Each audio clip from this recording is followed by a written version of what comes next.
What's up, everybody? Welcome to the Gooner channel, a channel 100% dedicated to the Arsenal, who, as we all know, are by far the greatest team the world has ever seen. And after the fireworks of yesterday's scintillating 5-star performance away to Sporting Club Portugal, who I'm sure used to be called Sporting Lisbon, didn't they?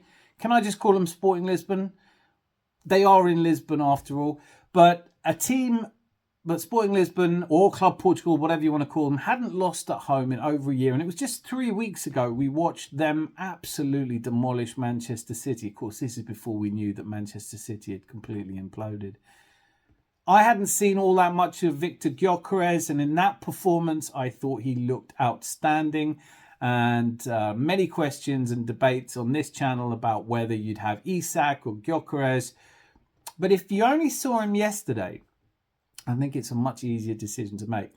But generally speaking, after the depression of the defeat away to Inter, who, let's face it, are a really good side, everybody's mood was much more gloomy, and it was quite obvious after we lost to Inter that we weren't going to be able to win the Champions League. Well, after yesterday's performance, that seems to have taken a decided turn. We overtook Sporting Lisbon to make it into the top 8, which in the current format means that we wouldn't have to play a qualifying round and we'd go straight through to the last 16.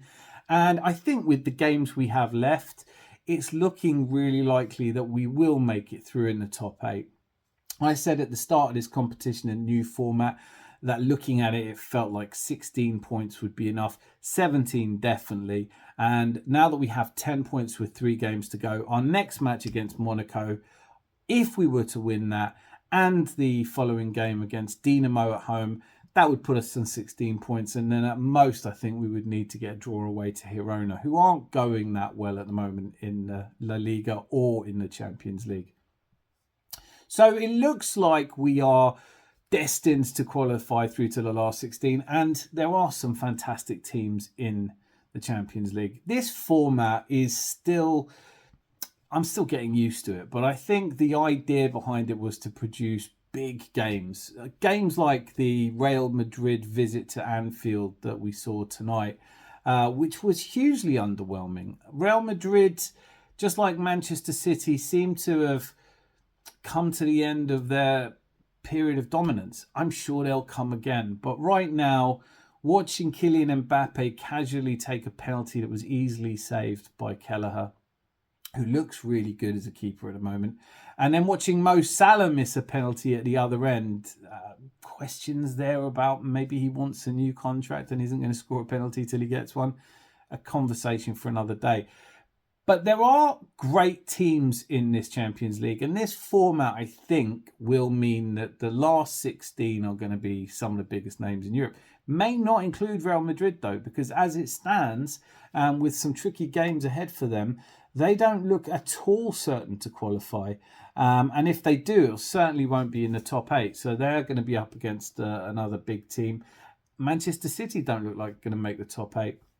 So given all of that, given that we are likely to get through to the last 16, we have to expect that we'll be up against the likes of an Inter or Barcelona, something like that. So I'm not sure if I'm jumping up and down ready to believe that we're going to win the Champions League yet, especially given our record of not having done it. But definitely yesterday's performance has given me more encouragement that if we can rotate and keep players fit and balance the needs of the different competitions we're in, then we can at least start to turn this season around quite quickly. So one thing that we may have learned from the Sporting game is that things aren't all as gloomy as we thought they were after the Inter game. But what else have we learned? As I already mentioned, the talk going into this match was of Victor Gyökeres. Were Saliba and Gabriel equipped to hold at bay one of Europe's elite strikers? Somebody we've been linked with so much now. And for serious money as well, by the way. And to be honest with you, they absolutely pocketed him. It wasn't until Gabriel went off injured and Kivior came on that Gyökeres looked at all like scoring. He had a free kick that went miles over. He had something like 19 completed passes in the entire match. And that might sound reasonable until you remember that he took the kickoffs. So at least 6 of those were passes back from a kickoff. You can't really tell anything about a player from one match. He looked a world beater against City, and he looked decidedly average against us. Diamonde was another player I was really looking forward to seeing because we've been linked with him so heavily in the last few transfer windows. And again, if you just watched him, and I don't watch Portuguese football, but if you just watched him yesterday, you wouldn't have thought it was all that big a deal. Beyond just keeping Gyökeres quiet, Gabriel also scored one of his trademark headers from a corner. Really well taken. Nice to see us scoring from set pieces because for all the talk of how great we are, it has been a little while. But then there was a subject of the very strange celebration that he did. Now, Victor Gyökeres celebrates goals with the Bane mask. I'm not going to do it. You've seen it. And when Gabriel scored, he did a very similar, but this time covering his eyes, which led to a whole host of speculation. And here's the thing. Watching the game, particularly at 3-0 in the first half, I found myself idly thinking, what are they going to criticise us for in this? What are people who always want to have a pop at Arsenal going to say we did wrong this time? It turns out the criticism was going to come from one of our own legends, an invincible, I love you, Freddie, because you got red hair, I love you. I mean, Freddie Ljungberg apparently came out and said, I don't like the celebration that Gabriel did. Victor Gyökeres was a lot more sporting about it. He actually, no pun intended, he actually came out and said that he was happy that Gabriel, he hadn't seen it, but he was happy that Gabriel had taken his celebration. After all, he wasn't going to need it, was he? But it does seem like a lot of fuss over nonsense. It is interesting to me that Gabriel would have celebrated in that way.